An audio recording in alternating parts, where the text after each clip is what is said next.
EPR Group, 2 and 3 BHK premium apartments at Patancheru. Comfortable pricing, GHMC and RERA approved.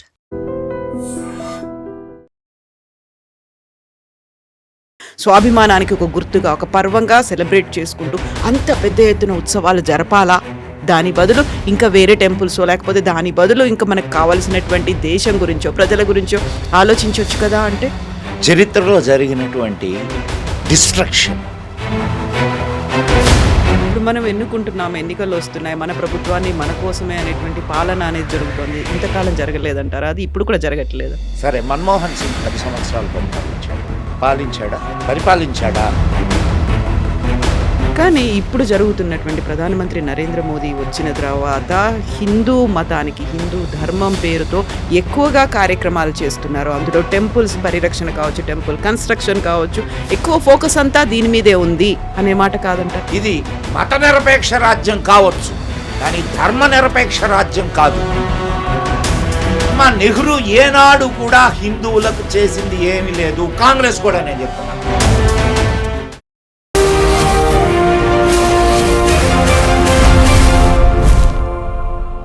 నమస్తే, నేను Kavitha. Welcome to iDream. మనతో పాటుగా ఉన్నారు ప్రముఖ జాతీయవాది మదన్ గుప్తా గారు. నమస్కారం అండి. నమస్తే అమ్మా. ఎలా ఉన్నారు మీరు? నమస్తే. సదావత్సలే మాతృభూమే. మాతృభూమి గురించి మనం మాట్లాడుకుంటున్నప్పుడు స్వాభిమాన్ పర్వ్ అని ఒక సోమనాథ్ దేవాలయానికి అంత పెద్ద ఎత్తున ప్రాధాన్యత, ప్రాముఖ్యత ఇవ్వాల్సిన అవసరం ఏముంది? ఒక 1000 ఏళ్ల క్రితం ద్వాదశ జ్యోతిర్లింగాల్లో మొట్టమొదటి అనుకున్నప్పుడు 1000 ఏళ్ల దాడిని తట్టుకుంది. మన స్వాభిమానానికి ఒక గుర్తుగా ఒక పర్వంగా సెలబ్రేట్ చేసుకుంటూ అంత పెద్ద ఎత్తున ఉత్సవాలు జరపాలా? దాని బదులు ఇంకా వేరే టెంపుల్సో లేకపోతే దాని బదులు ఇంకా మనకు కావాల్సినటువంటి దేశం గురించో ప్రజల గురించో ఆలోచించవచ్చు కదా. అంటే దిస్ ఇస్ కల్చరల్ రివైవల్. నీకు చరిత్రలో జరిగినటువంటి మానవ హననం, చరిత్రలో జరిగినటువంటి డిస్ట్రక్షన్, వీటిని తెలియకుండా నువ్వు జాతి ముందుకు నడవలేదు. జాతి ముందుకు నడవాలి అని అంటే ముందు నీ పూర్వం జరిగినటువంటి విషయాలని నువ్వు అవలోకనం చేసుకోవాలి. చేసుకున్న తర్వాత మాత్రమే నువ్వు ముందుకు నడవగలవు. 1000 సంవత్సరాల క్రితం కరెక్ట్గా జనవరి ఇదే నెల 1026లో ఆ టెంపుల్ డిస్ట్రక్షన్ జరిగింది. అప్పటికి ముందు గజని 16 సార్లు దండెత్తాడు, కానీ 17వసారి వాడు సక్సీడ్ అయ్యాడు. ఎంత అద్భుతమైన టెంపుల్లో! మీరు గాలిలో శివలింగం నిలబడి ఉండేదమ్మా. శివలింగం గాలిలో నిలబడి ఉండేది. దాన్ని ముక్కలు చేస్తే ఆ ముక్కలు తీసుకొని అక్కడి నుంచి గుజరాత్ నుంచి మన తమిళనాడుకు వచ్చి తమిళనాడులో వాటిల్ని అవి ఇంకా ఉన్నాయి అవశేషాలు. నిన్న నేను ఢిల్లీలో వాటిని కలిశాను నేను. ఇది అంటే చరిత్రను అంత జాగ్రత్తగా కాపాడుతున్నటువంటి శక్తులు కూడా ఉన్నాయి ఇక్కడ. మనకు చరిత్ర ఏం చెప్పారనంటే, మన చరిత్రలో మన దౌర్భాగ్యం ఏంటంటే, మన చరిత్రను మనం రాసుకోకుండా వేరే వాళ్ళు రాసిన చరిత్రను మన చరిత్రగా మనం చదువుకుంటున్నాం. ఇది దౌర్భాగ్యకరమైన విషయం. మనకు స్వాతంత్రం అని అనడానికి కూడా నాకు నోరు రాదు. అది అధికార బదిలీ. ఎందుకలా? అధికార బదిలీయే. ఎందుకలా కాదు, అధికార బదిలీయే అది. మీరు ట్రాన్స్ఫర్ ఆఫ్ పవర్ అని ఉంటుంది. ఏదే బ్రిటిష్ వాళ్ళు వెళ్ళిపోతూ భారతీయులకు అప్పచెప్పినటువంటి పత్రం ఏదైతే ఉందో దాన్ని ట్రాన్స్ఫర్ ఆఫ్ పవర్ అంటారు. ఇప్పుడు మనం ఎన్నుకుంటున్నాం, ఎన్నికలు వస్తున్నాయి, మన ప్రభుత్వాన్ని మన కోసమే అనేటువంటి పాలన అనేది జరుగుతోంది. ఇంతకాలం జరగలేదంటారా? అది ఇప్పుడు కూడా జరగట్లేదు. ఇంతకాలం జరిగింది అనుకుంటున్నావా? సరే, మన్మోహన్ సింగ్ 10 సంవత్సరాలు పరిపాలించాడా? మనకు కావాల్సినటువంటి సంస్కరణలు కావచ్చు, మన దేశ అభివృద్ధి కోసం ఆర్థిక రంగంలో భారతదేశం హిందూ దేశమా కాదా? ఒక్కదానికి సమాధానం చెప్పు నాకు. హిందూ దేశమా కాదా భారతదేశం? ఈ మధ్యలో మళ్ళీ మనకి లౌకికము, సెక్యులరు ఇలాంటివన్నీ వచ్చాయి. అది కాదంటారా? అమ్మా, సెక్యులర్ అనే పదం ఎప్పుడు చేర్చబడింది ఈ రాజ్యాంగంలో? అసలు ప్రియాంబుల్ని మార్చడానికే లేదు అనేది రాజ్యాంగ కర్తలు నిర్దేశించినటువంటి విషయం. మరి ఇది సెక్యులర్ దేశం అయితే రాజ్యాంగం రాసేనాడు వాళ్ళు దాంట్లో సెక్యులర్ అనే పదాన్ని ఎందుకు పెట్టలేదు? ఆలోచించారా ఎవరైనా? సెక్యులర్ అనే పదము ఎప్పుడు దీంట్లో చొప్పించబడింది? మన రాజ్యాంగంలో ఎమర్జెన్సీ టైంలో చొప్పించబడింది. న్యాయస్థానాల నోరు నొక్కి, పార్లమెంటు నోరు నొక్కి ఆ 2 పదాలు సెక్యులర్, సోషలిస్ట్, ఈ 2 పదాలు ప్రియాంబుల్లో చేర్చబడ్డాయి.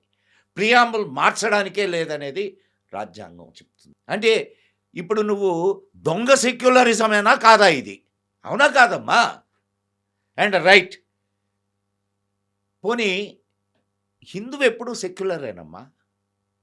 హిందువు సెక్యులర్ కాకపోతే ఈ దేశంలో ఒక్క ముస్లిం కానీ ఒక్క క్రిస్టియన్ కానీ బ్రతికేవాడా? సో ముందు నుంచి మన దేశంలో ఉన్నారు కదా వాళ్ళు. మన మన అదే నేను భారతీయతను చెప్తుంది, ముందు నుంచి ఉన్నారు.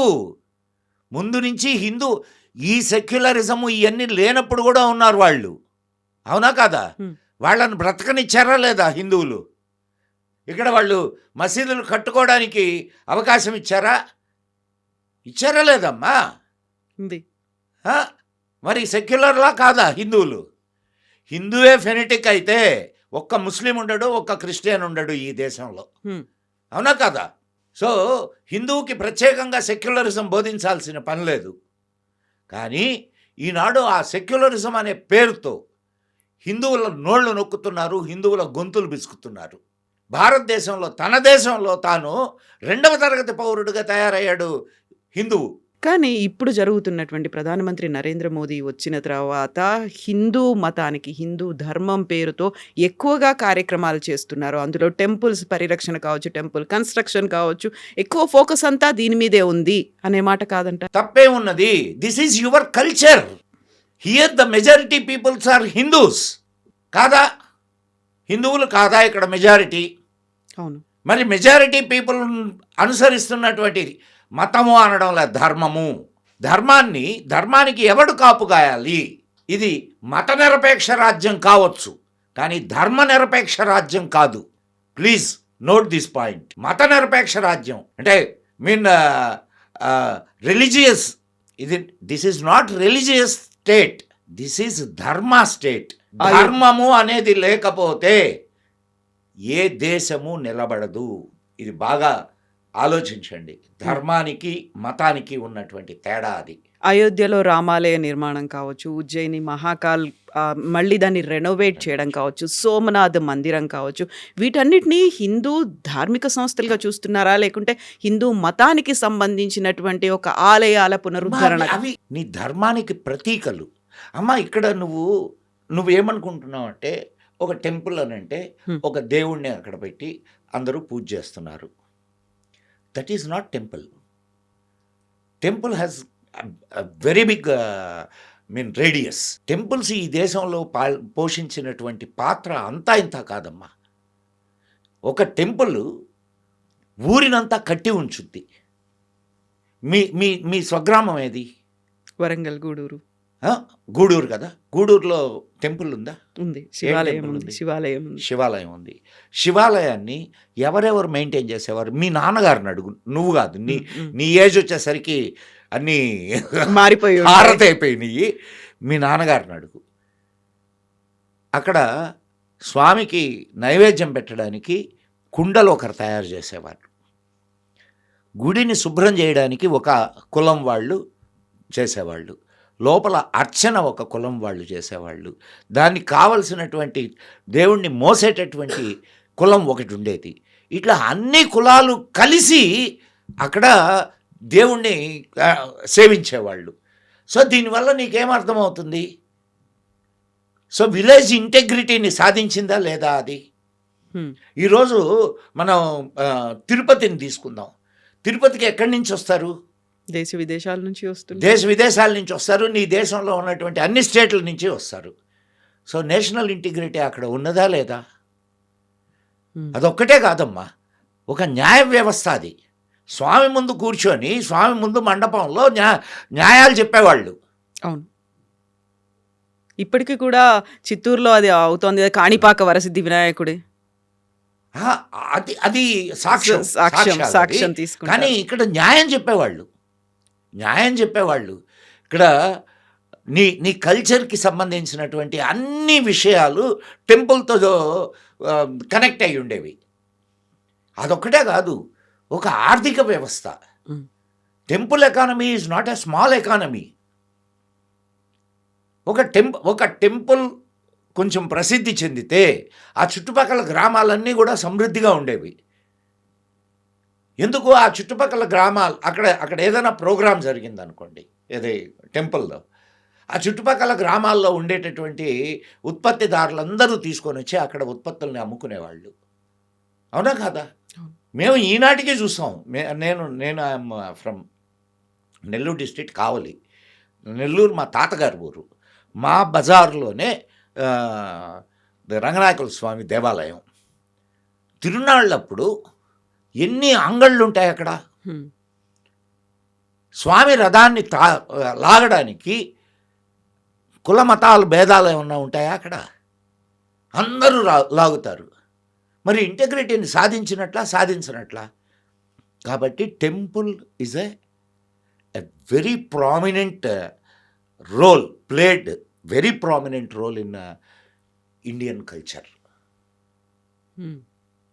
ఇప్పుడు సోమనాథ్ టెంపుల్ ఒక స్వాభిమాన్ పర్వ్ అని ఒక ఎందుకు చేస్తున్నారు? 1000 సంవత్సరాలు ఇన్ని చెప్పాను కదా ఇందాక చెప్పినటువంటి టెంపుల్ అని అంటే ఏంటి అనేది.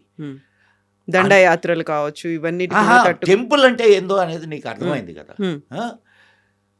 మరి ఈ ముస్లిం మోకలు వీటిల్నే ఎందుకు టార్గెట్ చేసినాయి? దానికి 2 కారణాలు.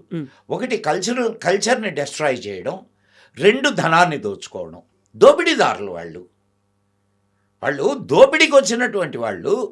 వాడికి అందము అండ్ దేవుడు.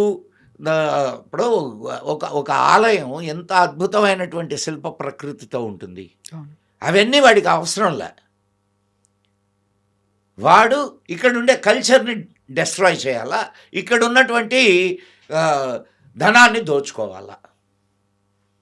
దాన్ని ఆఫ్ఘనిస్తాన్కి తీసుకుపోయారు. అక్కడ ఉండేటటువంటి ద్వారాన్ని 700 ఒంటెల మీద అక్కడ ఉన్నటువంటి సంపదను తీసుకొని పోయారు. మనకు స్వాతంత్రం వచ్చిన తర్వాత మొట్టమొదటి ఏం చేయాలా? జరిగిన విధ్వంసాలు ఏవైతే ఉన్నాయో భారతదేశంలో, ఆ విధ్వంసాలన్నింటినీ సరి చేసుకోవాల్సినటువంటి ఆత్మగౌరవం నీకు, అవన్నీ సరి చేసుకుంటే నీకు ఆత్మగౌరవం ఉంటుందా ఉండదా? నిన్న మొన్నటి దాకా మనం ఢిల్లీలో దాన్ని ఏమని పిలిచాం? ఏది అక్కడ స్టాచ్యూ పెట్టారు కదా, మన సుభాష్ చంద్రబోస్ స్టాచ్యూ. మనం ఒక కొలోనియల్ మైండ్ సెట్కి ఫిక్స్ అయిపోయామమ్మా. ఈ కొలోనియల్ మైండ్ సెట్ వలన మనం ఇంకా బానిస మనస్తత్వంలోనే ఉన్నాం. ఆ బానిస మనస్తత్వాన్ని పోగొట్టి మరలా నీ స్వాభిమానం నీకు రావాలి అని అంటే ఇట్లాంటి స్వాభిమాన్ పర్వులు జరగాల్సిందే. నీకు ఈనాటి వరకు ఏం చెప్పబడింది? అక్బర్ గ్రేట్, ఇంకొకడు గ్రేట్, ఇంకొకడు గ్రేట్. నిన్ను దోచుకోవడానికి వచ్చి నీ స్త్రీలను చెరచి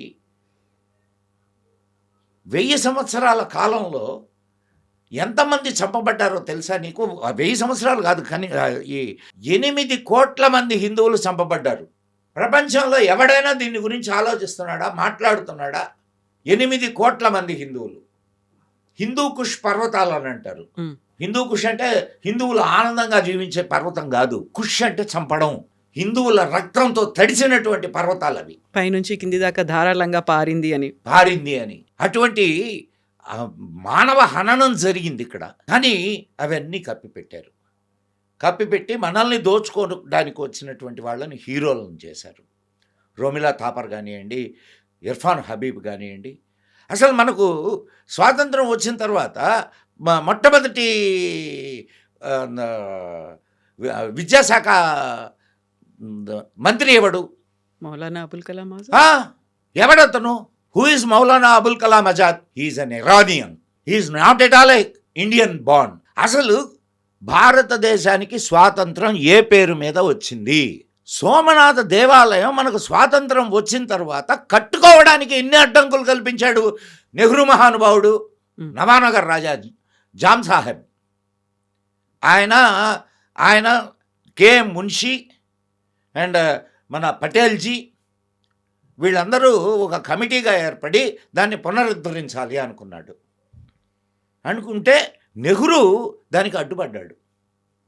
ఎందుకనంటే దానికంటే ముందు లియాఖత్ అలీ ఖాన్తో ఓ ఒప్పందం జరిగింది.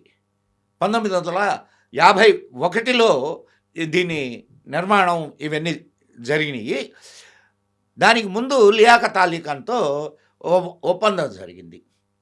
ఆ ఒప్పందంలో హిందువులు అక్కడే ఉంటారు, ముస్లింలు ఇక్కడే ఉంటారు. ఇంకా విభజన ఎందుకు? ఎక్కడుండేవాళ్ళు అక్కడుండేదానికి.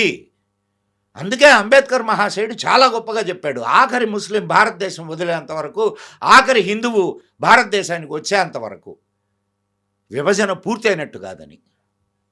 సో అండ్ ఆనాడు ప్రభుత్వం డబ్బు మాకు అవసరం లేదు, మేము మా ఆలయాన్ని కట్టుకుంటాం, ఇది మా కల్చరల్ రివైవల్ అని చెప్పి వీళ్ళందరూ ఆలయ నిర్మాణాన్ని మొదలుపెట్టారు.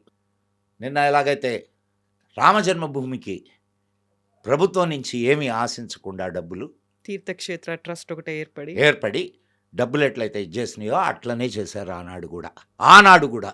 కానీ ఈ దుర్మార్గుడైనటువంటి నెహ్రూ బౌద్ధ క్షేత్రాల అభివృద్ధికి అండ్ ముస్లిం ఈ మసీదుల అభివృద్ధికి ధనాన్ని ఇచ్చాడు. వీడు సెక్యులర్. ఎంత దౌర్భాగ్యం! హిందువు కట్టుకోవడానికి అవకాశం లేదు, వీళ్ళు కట్టుకోవడానికి నువ్వు డబ్బులు ఇస్తావా? అండ్ వీళ్ళు ఏం చేశారు, జామ్ సాహెబ్ వాళ్ళు మొత్తం ప్రపంచంలో ఉండే అనేక దేశాలకి, అయ్యా మన ఎంబసీలు ఉన్నాయి కదా, ఎంబసీలకి లెటర్లు రాశారు. ఏమని? అయ్యా మీ దేశం నుంచి అంత మట్టి, అక్కడ ఉండే నదుల నీళ్లు అని పంపించండి, అంటే స్వామికి అభిషేకం చేయడానికి. దీనివల్ల మనము విశ్వభ్రాతృత్వాన్ని కోరుతున్నాం అనే సంగతి ప్రపంచానికి వెల్లడి చేయడానికి ఈ మాట అడిగారు. అడిగితే పణిక్కర్ అని ఒక ఎదవ ఉన్నాడు, వాడు చైనా ఎంబసీ హెడ్. వాడు నెహ్రూకి లెటర్ రాస్తాడు. ఏమనంటే, చైనాలో నేను ఈ మట్టి నీళ్లు అడిగితే వాళ్ళు ఏమనుకుంటారు, అండ్ ఈ మట్టి నీళ్లు పంపించడానికి అయ్యే ఖర్చు నేను దేంట్లో రాయాలి అని. దానికి ఇక్కడున్నటువంటి మొహమ్మద్ నెహ్రూ ఏమని చెప్తాడయానంటే, మళ్ళా లెటర్ రాస్తాడు. ఇవన్నీ నేను చెప్తున్నాయి కాదు, ఇవన్నీ లెటర్స్ ఉన్నాయి, రికార్డ్స్లో ఉన్నాయి. నేనేం చేయమంటారు? ఎవరు ఒప్పుకోవడం లేదు, నా మాట ఎవరు వినడం లేదు. నేను అప్పటికీ రాజేంద్ర ప్రసాద్ గారు అప్పుడు రాష్ట్రపతి, ఆయనను వెళ్ళవద్దన్నాను ఆ కార్యక్రమానికి, అయినా వారు వెళ్ళారు అని అతనికి రాసి లెటరు కేఎం మనిషిని పిలిపించి తిట్టాడు. ఎందుకనంటే పటేల్ని పిలిచి తిడితే ఇంకొక 4 ఎక్స్ట్రా తిట్లు ఆయన తినాల్సి వస్తుందని. మీరు ఎట్లా రాస్తారు మట్టి నీళ్లు పంపించడం? ఏం మట్టి నీళ్లు పంపించడానికి అది ఒక పెద్ద విషయమా? పంపించమని అడగడం పెద్ద విషయమా? పంపిస్తే అదొక అవమానమా? అమ్మ, నెహ్రూ ఏనాడు కూడా హిందువులకు చేసింది ఏమీ లేదు. కాంగ్రెస్ కూడా, నేను చెప్తున్నా, కాంగ్రెస్లో హిందువుల గురించి మాట్లాడేటటువంటి వాళ్ళు చాలామంది ఉన్నారు. ఇది అర్థం కావట్లేదు ప్రజలకి. ఈ దేశపు కల్చర్ని కాపాడడానికి ఏ ఒక్క నాయకుడు, కాంగ్రెస్ నాయకుడు ప్రయత్నం చేయలేదు. ఒకవేళ కొంచెం ప్రయత్నం చేసినటువంటి లాల్ బహదూర్ శాస్త్రిని ఎంత దారుణంగా చంపారో మీకు తెలుసు. వివాదాస్పదం. అది ఇంకా వివాదాస్పదమనే అంటున్నాం మనం. It was a clear murder. Post mortem చేసిన డాక్టర్ ఫ్యామిలీతో సహా లేపేశారమ్మా. సో ఇక్కడ మళ్ళా సోమనాథ దేవాలయానికి వద్దాం. సోమనాథ దేవాలయం పూర్తయింది. దాని ఇనాగరేషన్ లోపలనే పటేల్ గారు చనిపోయారు. సో ఆ ఇనాగరేషన్కి ఈయన వెళ్తానన్నారు. ఎవరు? మన బాబు రాజేంద్ర ప్రసాద్. నువ్వు వెళ్ళడానికి లేదు అని అంటే నీవు అనడానికి అధికారం నీకు లేదని చెప్పి బాబు రాజేంద్ర ప్రసాద్ గట్టిగా చెప్పారు. నెహ్రూ దీనికి ఏ విధమైనటువంటి ప్రచారం ఇవ్వద్దు అని చెప్పి తన చేతిలో ఉన్నటువంటి ఆల్ ఇండియా రేడియోకి లెటర్ రాస్తాడు. ఆల్ ఇండియా రేడియోకి లెటర్ రాశాడు. That was not related. అప్పుడు రేడియోనే కదమ్మా, రేడియో పత్రికలు. అంతటి నీచుడమ్మ వాడు. వీధి వీధిన విగ్రహాలు పెట్టుకొని మనం పూజిస్తున్నాము. ఇప్పుడు ఒక దేవాలయాన్ని కట్టడం అది మన స్వాభిమానానికి చిహ్నం అన్నప్పుడు ఆ తర్వాత రివైవల్ తర్వాత ఏ ఏ కార్యక్రమాలు చేస్తారు, ఏం చేస్తారు? కేవలం అక్కడికి వెళ్ళి దర్శనాలు చేసుకొని రావడం ఇది హిందూ ఆత్మవిశ్వాసాన్ని పెంపొందించేటటువంటి కార్యక్రమం. అక్కడ నువ్వు చూసేది ప్రస్తుతం ఉన్న దేవాలయం కాదు. నువ్వు బాగా గుర్తుపెట్టుకోమ్మా, ప్రస్తుతం ఉన్న దేవాలయం కాదు, ఆ చరిత్ర, దాని విధ్వంసం, దాని నిర్మాణం వెనుక ఉన్నటువంటి దాష్టీకాలు. ఆ ప్రదేశానికి వెళితే సోమనాథ దేవాలయానికి నేను విజిట్ చేసినప్పుడు ఎంత అంటే ఉద్వేగానికి గురి అయ్యానో నాకు తెలుసు. ఈనాటికి నువ్వు కాశీ దేవాలయంలోకి ఎంటర్ అవుతూ ఉంటే మసీదు పక్క నుంచి గోడలు కనిపిస్తాయి నీకు, ఈ దేవాలయం గోడలని. ఏంటి బ్రదర్హుడ్? ఎక్కడ brotherhood? Krishna Janmasthan is a shear title dispute. ఇవన్నీ ప్రజలకు తెలియాలమ్మా. ఇప్పుడు ఏమ్మా, నేను ఇందాక నుంచి నువ్వు చెప్తున్నావు సెక్యులర్ కంట్రీ కదా అని అంటున్నావా లేదా? మరి సెక్యులర్ కంట్రీ చేతిలో హిందువుల దేవాలయాలు ఎందుకు ఉండాలా? ఎండోమెంట్ యాక్ట్ ఆధీనంలో endowment and Devaswom board Kerala. తమిళనాడులో వాడేమంటాడు? స్టాలిన్ హిందూ ధర్మం నాశనం కావాలంటాడు. స్టాలిన్ కొడుకు హిందూ ధర్మం నాశనం కావాలా అంటున్నాడు. కానీ హిందూ దేవాలయాల నుంచి వచ్చే సొమ్ము తినడానికి మాత్రం నువ్వు ఒక హిందువు ఆలోచించాల్సినటువంటి విషయం అమ్మా ఇది. సెక్యులర్ దేశం అంటావు, మళ్ళా మా దేవాలయాలు సొమ్ములు తింటావు. మా దేవాలయాల్లో మళ్ళా అన్యమతస్తులు పనిచేస్తారు. తిరుమలలో 3,000 మంది అన్యమతస్తులు పనిచేస్తున్నారు. 3,000 మంది అమ్మా. ఏది సెక్యులరిజం? ఇవన్నీ తెలియడానికే, ఇవన్నీ ఆలోచించడానికే స్వాభిమాన పర్వ్. తమ ప్రయోజనాల కోసం, హిందూ ప్రయోజనాల కోసం ఎప్పుడైతే హిందువు బయటకు వచ్చి ఓట్ చేయగలడో అప్పుడు హిందూ ప్రయోజనాలు కాపాడబడతాయి. కాబట్టే ఈ స్వాభిమాన పర్వ్. ఎస్ అండి, thank you so much. Thank you.